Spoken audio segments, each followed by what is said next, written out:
Before I get started, I want to give a big shout out to Podcash, which is a collaboration between Racket and Stir. Podcash recently divvied up $100,000 among more than 250 up-and-coming podcasters as a way to support their creative and inspiring work. And I'm thrilled that I was chosen as one of the winners. I'm incredibly grateful to all of you who submitted love letters on my behalf. If creating a podcast has been on your to-do list, or you're already a podcaster, go to podcash.com to stay up to date with future Podcash happenings. That's podcash.com. This is Far From Home. I'm Scott Gurian. Many years ago, when I was just starting out learning to make audio documentaries, I had this teacher who told a story that highlighted the difference between the sort of reporting you might see on the nightly news and the sort of in-depth journalism that I aspired to do. It's been a long time, so I may have some of the details wrong, but as best I could remember, she was doing some sort of work documenting an indigenous tribe in the American Pacific Northwest. As an outsider approaching the group, she was trying to gain their trust and get them to talk to her, but for some reason she wasn't having much success. One day, one of the tribal members took her aside and explained the situation, metaphorically speaking. "All you white people helicopter in here to get your story," he explained, "and then you quickly helicopter out without really taking the time to get to know our people or how things work around here. Instead of showing up in a helicopter, we wish you'd join us in our canoe." Now, if you've ever been out in a canoe, you probably understand what he meant. A canoe can be a pretty slow way to travel. I mean, it could take a long time to make your way across a lake, so it requires a fair amount of patience. But while you're paddling, you get a chance to really take in the scenery around you. It's also oftentimes a group effort, so it involves cooperation, and by the time you make it to the other side, you'll probably strike up a rapport with your fellow paddlers. I really appreciate this analogy, so I've striven ever since to practice canoe journalism instead of helicopter journalism. I'll be the first to admit that it's not easy, and there's no clear dividing line between the two. But in general, when I'm capturing stories for this podcast, I aim to do this by traveling slowly, spending several weeks in a single place, rather than taking a whirlwind tour like many tourists tend to do. A good example of this was when I went to Peru several years ago and just spent my entire time, nearly a month, in the city of Lima. As much as I wanted to see Cusco and Machu Picchu, I figured it would be best to save that for another trip, because I wanted to focus on getting to know this one city really well. And I feel like it worked, because by the time I flew home 3.5 weeks later, I'd met a ton of people, I knew my way around pretty well, and I understood some of the cultural references and inside jokes that most visitors would never know. I also left with a bunch of stories for the show, several of which you've already heard, and a few more that I have yet to release. But while 3.5 weeks is much longer than the average American vacation, it's still a far cry from the amount of time it would truly take to fit in as a local. So despite my best efforts, I still occasionally find myself making mistakes with how I interpret or characterize experiences I have and situations I find myself in while I'm immersing myself in unfamiliar cultures. And today's episode is about one of those instances. If you've been listening to Far From Home for a while, you might remember the story from my second season about Lucho, the medicine man I met when I was visiting Peru.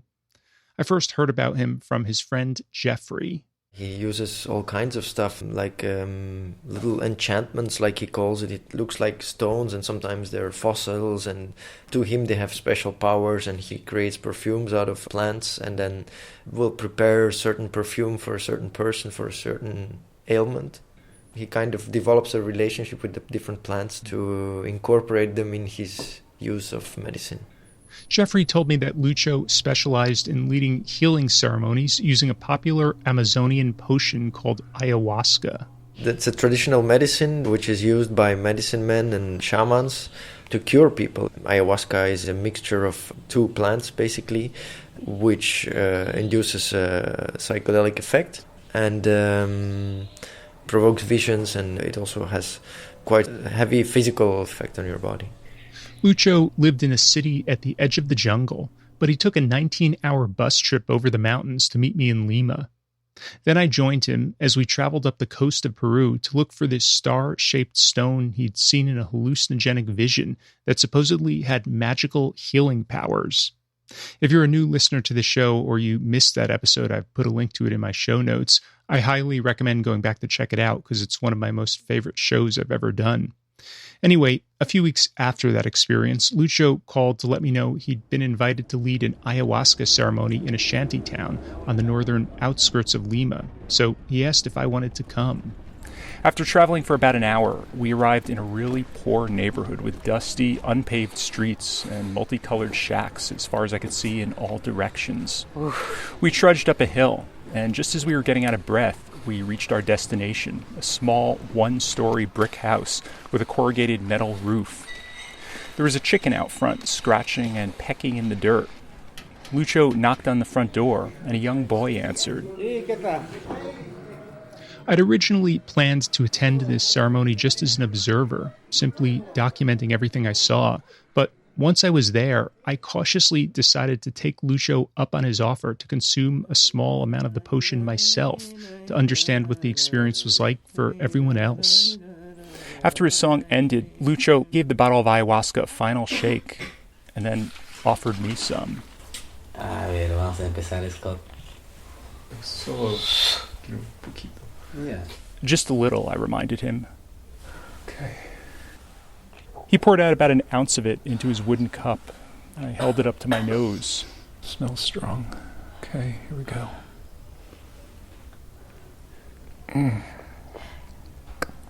Extremely bitter. Ugh. Okay. Lucho turned out the lights and the ceremony began, but then I noticed my experience diverging from that of the other participants. Around an hour into the ceremony, the pit in my stomach that I'd felt earlier had gone away. The potion was clearly having its effect on everyone else in the room. But me? Well, I actually didn't notice much of anything at all. It seemed too far out of the ordinary. Lucho went around the room and checked in with each of us to see how we were doing. ¿Cómo está, señora? Charito was under the influence, but she said she felt okay. Then Lucho turned to me. ¿Estás con el efecto de ayahuasca? No, ya. No. Siento normal, no sé. Estás distraído. It's because you're distracted making your recording, he said. Maybe Lucho was right, and then I was just too distracted by documenting this ceremony that I wasn't allowing myself to actually experience it. I tried closing my eyes and relaxing some more, but it was difficult because I was sitting in an incredibly firm wooden chair. The occasional sounds of dogs barking or cars passing by on the street didn't help either. I started to wonder, if I didn't feel something by now, maybe it's just not going to work. I mean, sure, I had consumed less than Manuel and Juliana, but I don't think it was that much less. Did I have some sort of superpower that made me somehow immune to it? And is that even physically possible? For that matter, were the mild symptoms I'd noticed before, the pit in my stomach and the jitteriness, even real? Or were they psychosomatic? Like, was it all just in my head this whole time? So that was the gist of the story about my experience, or what I perceived as a non-experience with ayahuasca. But recently I started to think about it in a new light, thanks to a conversation I had with this woman. My name is Nora Dunn, and I'm otherwise known as the Professional Hobo. Basically, I have been a full-time traveler, digital nomad, as you will, since 2006, when I sold everything that I owned in Toronto, Canada, including a busy financial planning practice, in order to embrace my dreams of long-term, culturally immersive world travel. I met you at a conference a few months ago, and after I returned home, I was reading your bio on your website, and I saw that among the many interesting things you've done in your travels around the world was that you apprenticed with a shaman in Peru for 2 years, and you later worked as a shaman's assistant in Ecuador, which I thought was really interesting. How did you get interested in that, and what was your experience like? It's interesting. Along the way, over the years, most of my destinations tend to choose me instead of the other way around, which is we normally choose our destinations. But instead, my destinations tend to choose me, and they often do so in the form of a unique opportunity, whether it's to, house sit or volunteer, or there's just some serendipity or an ability to stay with somebody. So what led me to Peru was just a series of serendipitous events that ultimately meant that I was staying in a retreat center in the Sacred Valley of Peru at a time in my life when I really needed to do some pretty significant healing and work on myself as well. I had recovered the year prior. I'd been in a near fatal accident. I had just recently recovered from a very tumultuous relationship, and was really starting to feel that I was in a bit of a crossroads in life in general. And, the universe tends to give us what we need when we need it, as long as we're willing to keep our eyes open to those opportunities. And I had heard about plant medicine. I'd heard about ayahuasca prior to arriving in Peru. And I guess I would say I had been quietly calling it into my life, but without any really direct sense of urgency or need to experience it. I knew that I wanted to experience it in a country where it was indigenous to that country. So when I arrived in Peru, I had ayahuasca on the back of my mind, and almost immediately, again, the universe conspired to introduce me to plant medicine through actually San Pedro first, and then eventually ayahuasca. And one thing led to another and to another, and a shaman that I had done some extensive healing with ended up, I did a lot of work together with him, and then we established a friendship, and then I ended up renting a place on his property, and then I ended up assisting him with ceremonies, and then that basically just evolved into an apprenticeship, which ultimately later on evolved into a very kind of serious commitment to work together for the unforeseen future. Now, that future ended a little sooner than I think either of us had thought it would, but we did live and work together for 2 years before it was time for me to move on. And when I moved on to Ecuador. But in that time that I was apprenticing, I had an opportunity to help him facilitate ayahuasca and San Pedro ceremonies. I also had chances to study with his teacher in the jungle near Iquitos in Peru. And the sort of experiences I had, as you can imagine, were really just beyond what the imagination can even conjure. So I sent you my episodes because I figured you might be interested to hear them, and I'm always, open to feedback and constructive criticism. And you actually did have some issues with my presentation of the topic, so I wanted to invite you on to kind of give you a chance to share your thoughts and present another perspective. So talk about what your reaction was to hearing the stories I produced. Well, I really appreciate your openness to the feedback as well, because when I listened to your episodes, what I heard was, you definitely had your journalist hat on, which is good because I believe that objectivity when you're having new experiences is always important. But you didn't give yourself or the medicine a chance. In that, first of all, you were unwilling to take a full dose for whatever reason. And then you expected that a partial dose was going to do something. So you went in with expectations that were perhaps unrealistic, and then drew a conclusion that perhaps you were immune to the medicine, based on a whole extension of expectations and half-truths that I didn't really feel were fair to the experience of working with ayahuasca. I mean, as a contrast to that, my very first experience with ayahuasca, I had already worked extensively with plant medicines and other forms of entheogens, which are hallucinogenic medicines. So I was pretty familiar with the territory of surrendering and, allowing myself to go with an experience. And even so, in my first ayahuasca experience, I didn't feel anything. But I didn't immediately move into a place where I said, oh, that's it, I must be immune to the medicine. However, I will admit, I was kind of pissed. I did want my money back until I realized that in the next morning when everyone was sharing their experiences, everyone had these really life-changing moments and experiences and realizations. And I realized I was actually the odd man out in not having had an experience. So what I came to understand in subsequent ceremonies was that plant medicine, and ayahuasca in particular, is not something that I would suggest is a one and done sort of thing. You cannot go in and have one ceremony and expect your life to change. In fact, actually, there's an art to, again, learning to surrender to the experience is a huge part. And often that requires a lot of preparation. that includes, if you're going to work with many indigenous healers, they will require that before you even show up to their center, you need to have a dramatic change to your diet for a month prior to arriving, where you simplify the foods you eat and you eat very different things, and where you reduce your technological exposures. So there's a lot of reasons why we as an impatient society want it all and we want it yesterday, but medicine does not work that way. And so when people say to me that they're considering working with plant medicine, I say, great, but don't just do it while passing through an area. Attend a retreat. Make a 2-week event out of it where you will have multiple ceremonies, because you may also find that in one of those ceremonies, you do actually end up opening the door to a set of issues and ideas that need further exploration. And if you don't give yourself that chance to have those moments and to explore the issues that you are uncovering, you might do more damage than good. After I released the episode documenting the ayahuasca ceremony I attended, I also released a bonus episode where my friend Dennis Conroe shared his Peru ayahuasca story, which bore some similarities to mine. Really, I just kind of sat there for most of the night, occasionally puking, occasionally having to get up to use the bathroom. And then, I kind of closed my eyes and felt like I was sort of dreaming, but not really.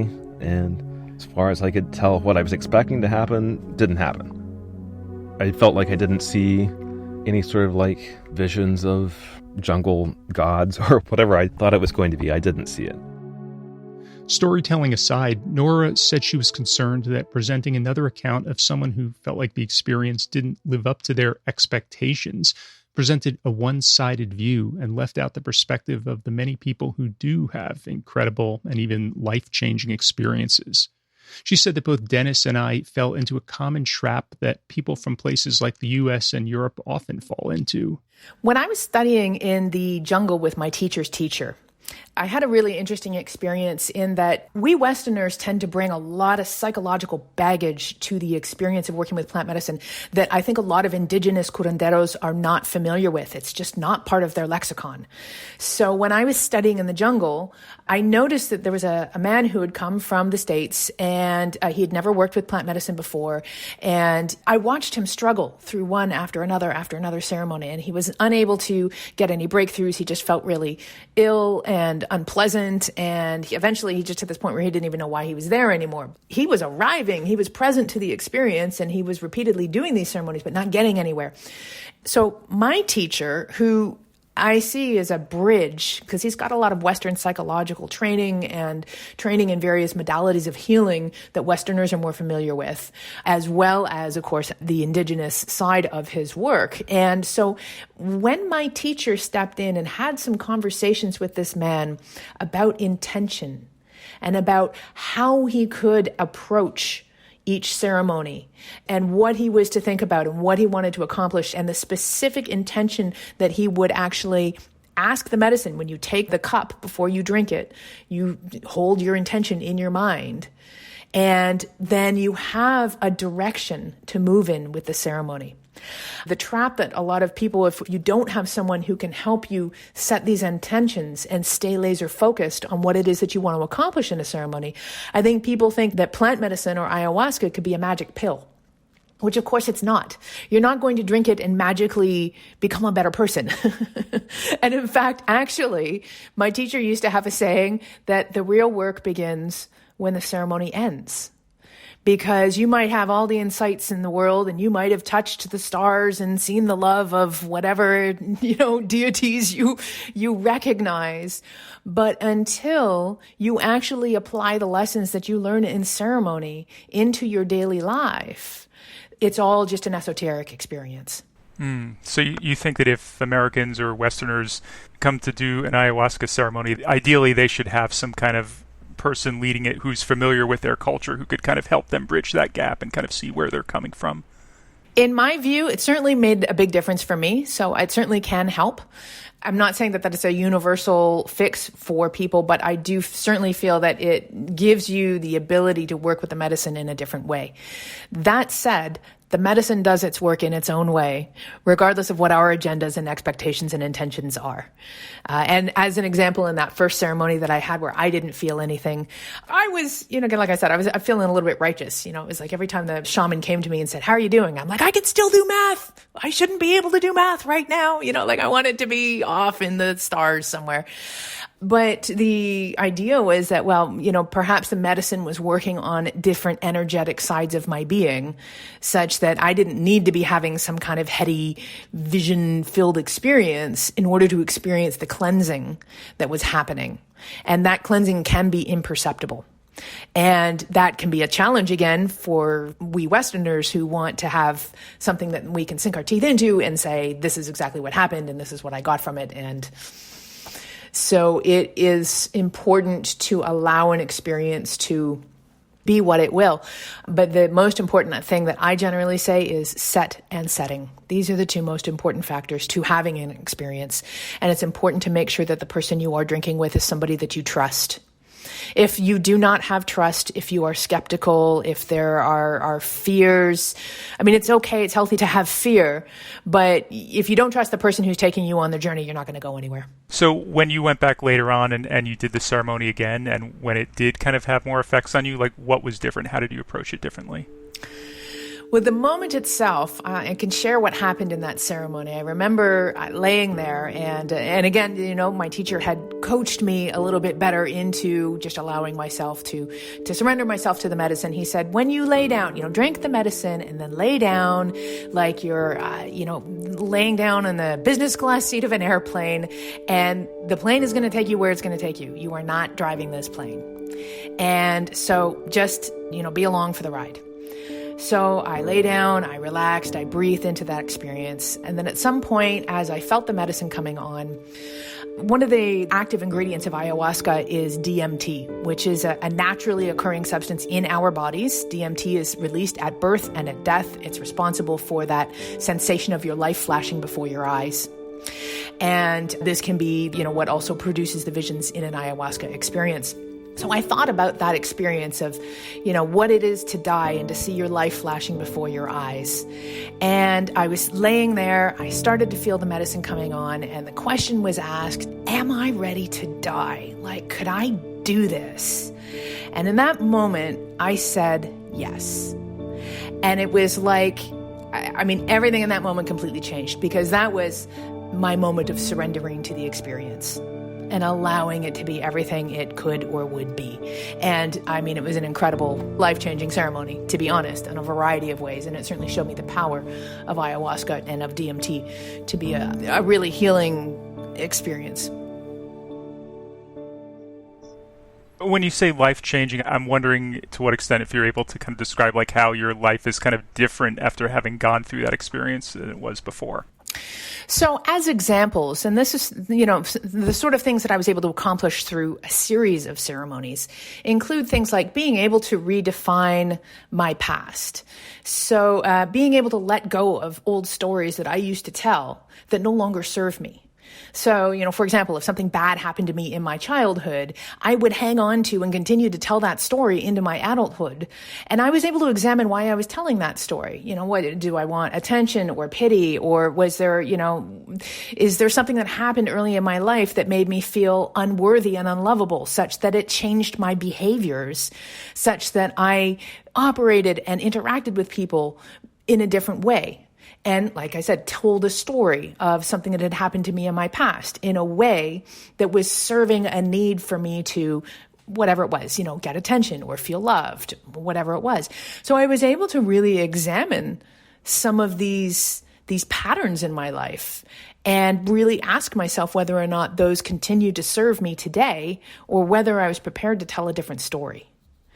So being able to redefine who I am through my present and past experiences by objectively looking at my life and what these sort of things serve has been really instrumental for me. Plant medicine and ayahuasca is far from the only path to healing and enlightenment and all the things. My teacher used to call it the Ferrari of transformation, and for that, he's not wrong. But I also don't think it's for everybody. And I think everyone has their own path to that level of self-discovery. For me, plant medicine was very effective in helping me to learn and grow and become infinitely more conscious in everything that I do. People, I guess, really shouldn't think of this as any sort of like a recreational drug. Like, it seems like more of like a form of therapy. Is that right? Yeah, absolutely. There's a lot of other things you could do to get your kicks. Plant medicine is not generally one of those things. I mean, ayahuasca is also known in the jungle as la purga, which means to purge. So, throwing up is a key aspect of the experience, which is actually surprisingly not as terrible or unenjoyable as one might imagine.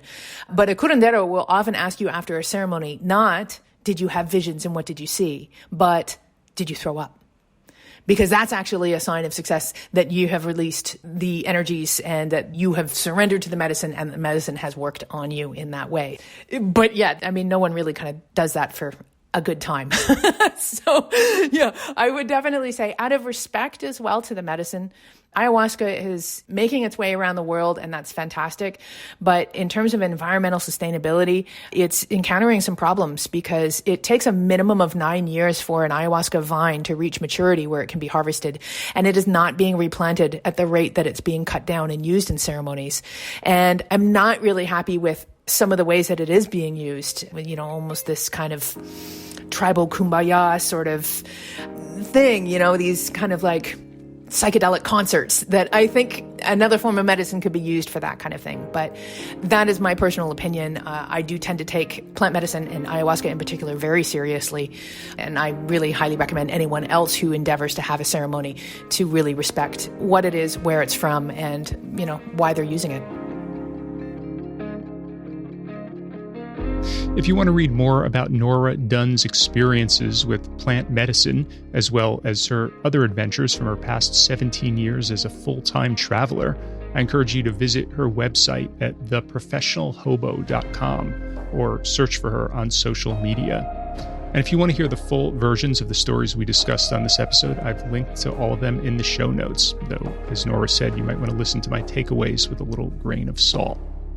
I'm on Instagram and Facebook at Far From Home Podcast, or you could find me on Twitter, where I tweet at Scott Gurian, and my website is farfromhomepodcast.org, where you'll find tons of bonus content from past episodes. If you have thoughts or feedback on anything on this show, or if you have questions or suggestions, I'm always eager to hear them. You could drop me a line at info@farfromhomepodcast.org.